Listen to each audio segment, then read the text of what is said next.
But it is my pleasure to welcome our special guest, Gabriela Lena Frank. And she has had a distinguished career as a pianist and also one of the leading composers of our time. She's currently the composer in residence at the Philadelphia Orchestra, and she has received commissions from artists like Yo-Yo Ma, Don Upshaw, as well as some of the finest orchestras in the country, such as the Cleveland Orchestra, Boston Symphony, the Chicago Symphony. She's also been the composer in residence at the Detroit Symphony and the Houston Symphony. She's the winner of a Latin Grammy and a Grammy nominee as a composer and a pianist. And she's also the founder of the Gabriela Lena Frank Creative Academy Music. And like me, she is a native of the San Francisco Bay Area, so she gets extra brownie points for that. So, Gabriela, it's so wonderful to have you here. Thank you so much. And the group we have here is about 35 musicians of the Cleveland Orchestra Youth Orchestra. In this time, we have put together two smaller sized orchestras.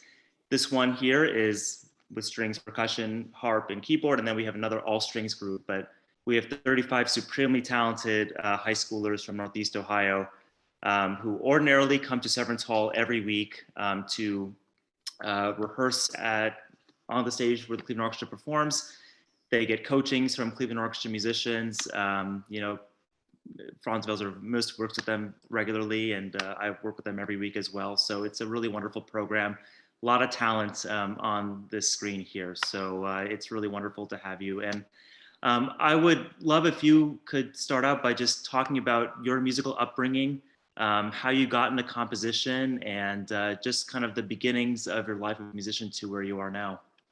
Yeah, well, sure. I want to make sure that this is something that's really of service for all of you that are here with us this Saturday. So I'll talk about, how I got into music, and I'm still kind of amazed that I got to declare a music major. I remember the first day as a freshman in college, it was still incredible to me that, oh my God, this is like a real thing. Like, you have people getting a degree in flute, not like poli-sci or econ or some of the other things I thought, I might study instead. And here I am, many decades later, and I'm still like, I can't believe I actually make money doing this. This is my job, and I love my job.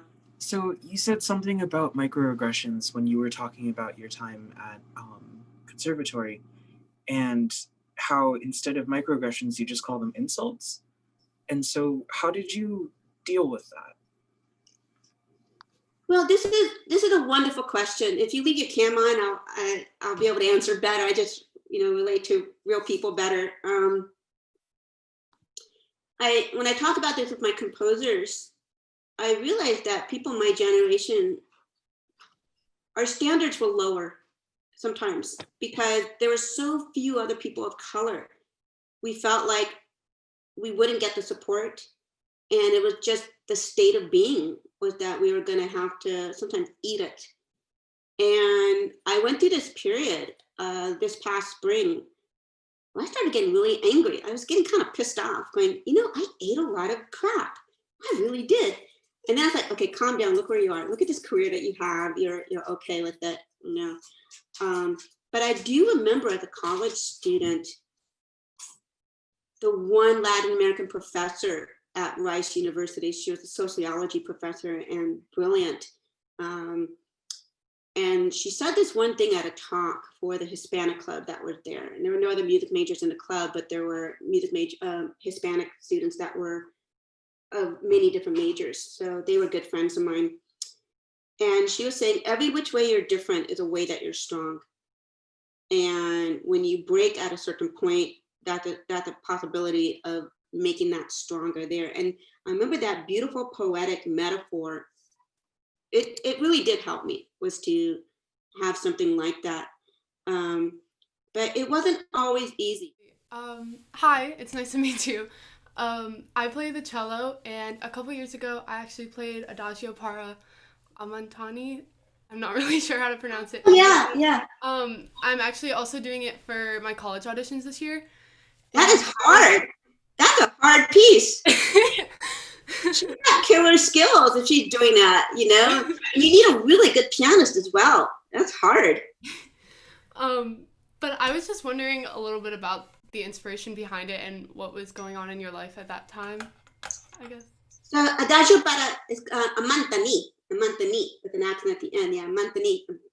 Amantani is an island in the lake between Peru and Bolivia. There's this incredible freshwater lake. I think it's the highest lake in the world in terms of like the altitude. I can't remember, but it's up there.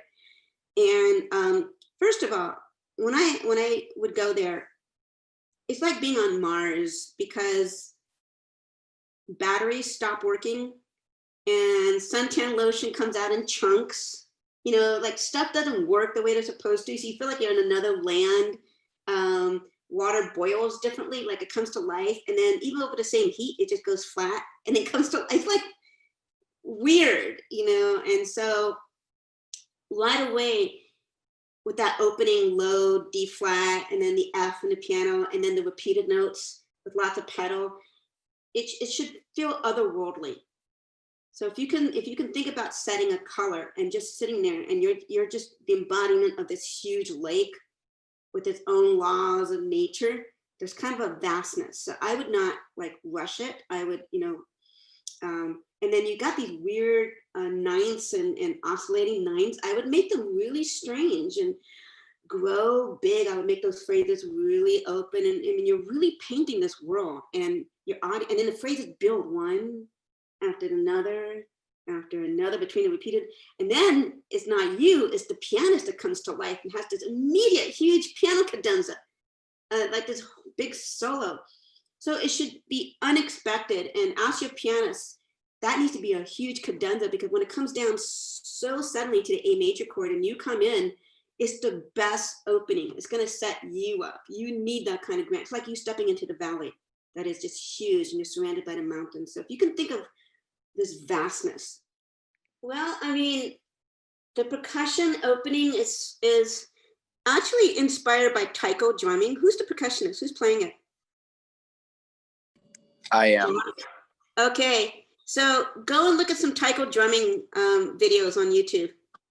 And at the time I was writing it, I was taking taiko drumming in the Bay Area, and it was so much fun. I miss it so much. I even own a taiko drum. I went and spent a lot of money and got one. And so you want that really big sound. And a lot of the gestures, you may even recognize some of the rhythm, da-dum, da-dum, da-dum, da-dum, that kind of thing. And what they'll do is go da-dum, and one arm will come up, da-dum, da-dum. There's a lot of this. And then when they strike, they're trying to hit the floor. It's as if they're penetrating the drum to hit the floor. And so it's very martial arty in that way. So if you can really think about that, it is total power. And it needs to be so recognizable that when you take us out at the end, people are like instantly there within about a second, they know exactly what's happening. And they're not sure if you're gonna take us out strong, but no, you're gonna like fade away. It's magical. So